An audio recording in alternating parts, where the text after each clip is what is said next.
For 10 years, this morning's guest was forced to fly in the back of the plane.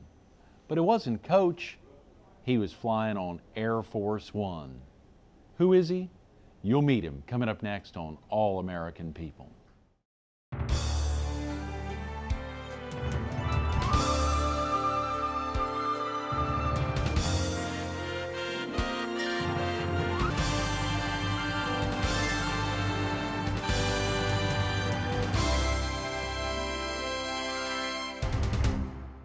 Welcome to All American People. Today we're filming in front of the 2010 Motorcycle of the Year as voted on by visitors to allamericancities.com.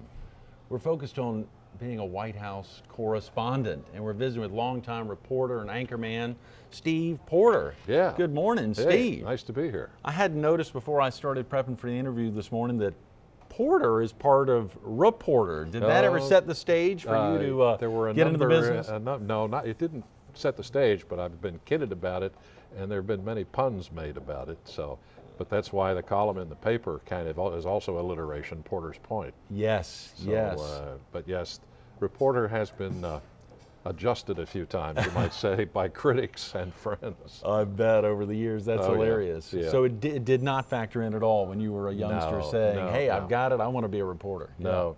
I had what I wanted to be when I started out in the, even before I started out in the industry, I was, I don't know about young people today, I assume they like to tinker, and I used to tinker with old radios. I loved old radio, and I knew that someday I would probably be a radio engineer. Oh, come on. Oh, yeah, I wanted to be an engineer. Instead of in front of the mic, you wanted to be entirely behind the mic. Exactly. That's amazing. The trouble is, God gave me a voice. Yes. And my high school English teacher discovered that, and he put me on the debate team, and then I got into drama, and then this and that and the other thing. I won the Pennsylvania State Radio Announcers Contest in high school. I didn't know that. And then all of a sudden here I was getting a job, and I never left. So that's how it went. That's incredible. I'd never heard that, Steve. Yeah. I've of course read your column in the Myrtle Beach Herald many years. Porter's Point, which I think you're probably not far from 2 decades. I got a lot of them in a few years here and down here in the Myrtle Beach area. The exciting opportunities. I said we're focused on a White House correspondent. Probably not too many White House correspondents that have decided to make the Myrtle Beach area their home. Ed Rabel is here. I don't know that he was ever a White House correspondent. I know he worked for NBC.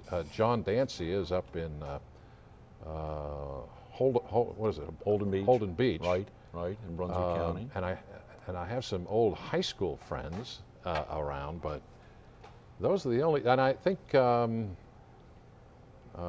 trying to think. Well, I don't have to get into it now, but there's a couple of sports guys that I knew that are here. Yes. And but outside of that, no.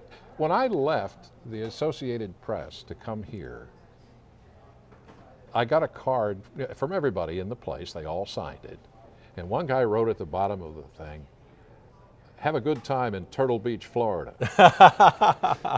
And that, a lot of people still don't know that Myrtle Beach is in South Carolina. That's right. Never heard of Myrtle Beach. But that's changing rapidly, obviously. Truly, yes. Yeah. Up and down the East Coast, out west, all over. It has. Right. Now you've been here since, I believe, 95? Yeah, 95. Had you been coming down growing up? Oh, yeah. In fact, when I first met my wife, she wanted me to meet her parents, obviously. And I flew an old Piedmont Airlines DC-3 to the Grand Strand Airport from Tampa, Right. And I landed out there.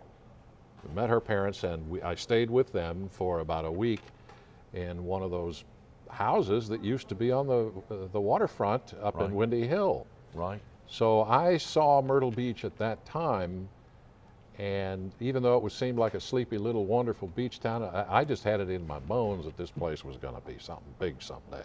Yes. And I had that faith, and that faith has been borne out any number of ways. It's a beautiful place. Of course, none of those little houses are left. They're all not there. multi-story. That's right. They're a few rows back. Yeah. Totally different now. But that was one of those things where people would come down, particularly from Charlotte. Yeah. Whole families and extended families, and hang out in those houses.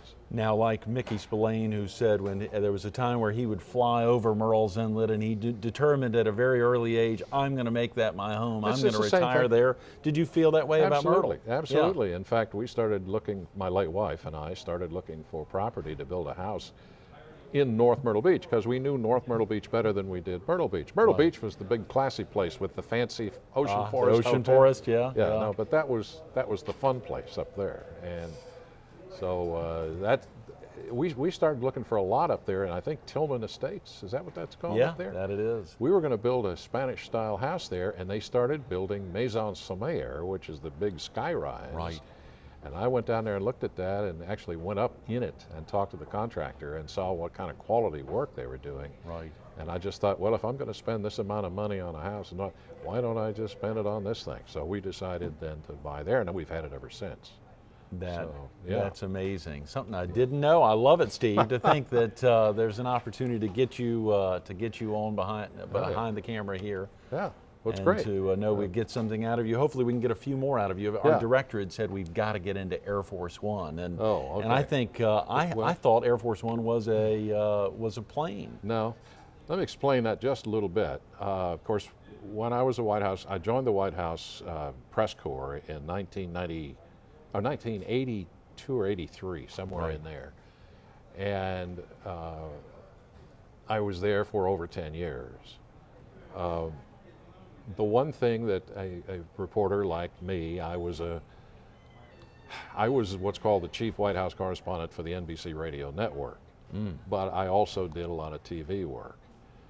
But I was also part of, because I was radio and because we only had one radio person, I was part of the pool that would fly on Air Force One. Right. And all the networks would trade, or alternate, I should say, or rotate. It was 3 networks, and then CNN became the 4th network. So that meant every 4th time the president went somewhere on Air Force One, I went along. Right, right.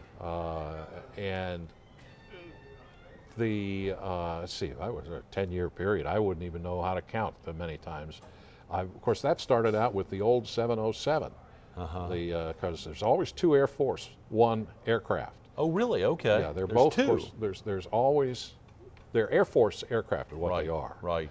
And I think the old ones were 24,000 and 25,000. That's the Air Force number. Right. And then the new ones, the 747s, I think are 26,000 and 27,000. But I'm not certain on that. But the old 707s were the beginning. That's what I first flew on. In fact, my first overseas flights with the president were on the old 707. And let me tell you, Washington to Moscow on that old airplane is that's torture. But Air Force One, again, of course, Ronald Reagan never flew on the new one. Is that right? All during his administration, we flew on the old one. Wow. And he was a jelly bean guy, and he would keep a jar of jelly beans back in the press section on one of we only had 2 tables, on one of the tables. And everybody on that, of course it had the presidential seal on it, everything. Everybody who ever flew on Air Force One tried to get that thing off there and never could get it off. There were all kinds of ways. They always got us.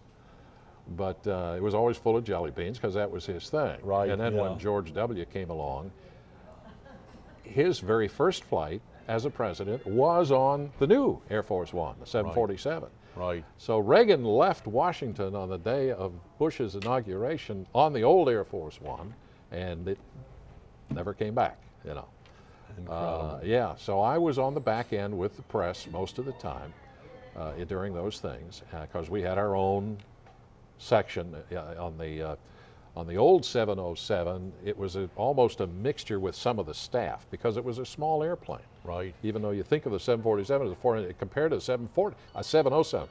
Whoops, there goes my. Ooh, yes, yes. Well, folks are tracking you down. That's right. It's what we do is we just get the rid radio of it. station, it's the newspaper, it's I should Robbie's tracking you down. That's right. I should have turned it off. No, that's fine. That's fine.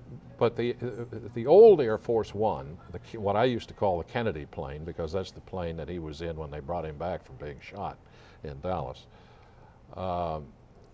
It was real cozy, a little too cozy, and of course, the galley was back there where the cook would make all the food on board.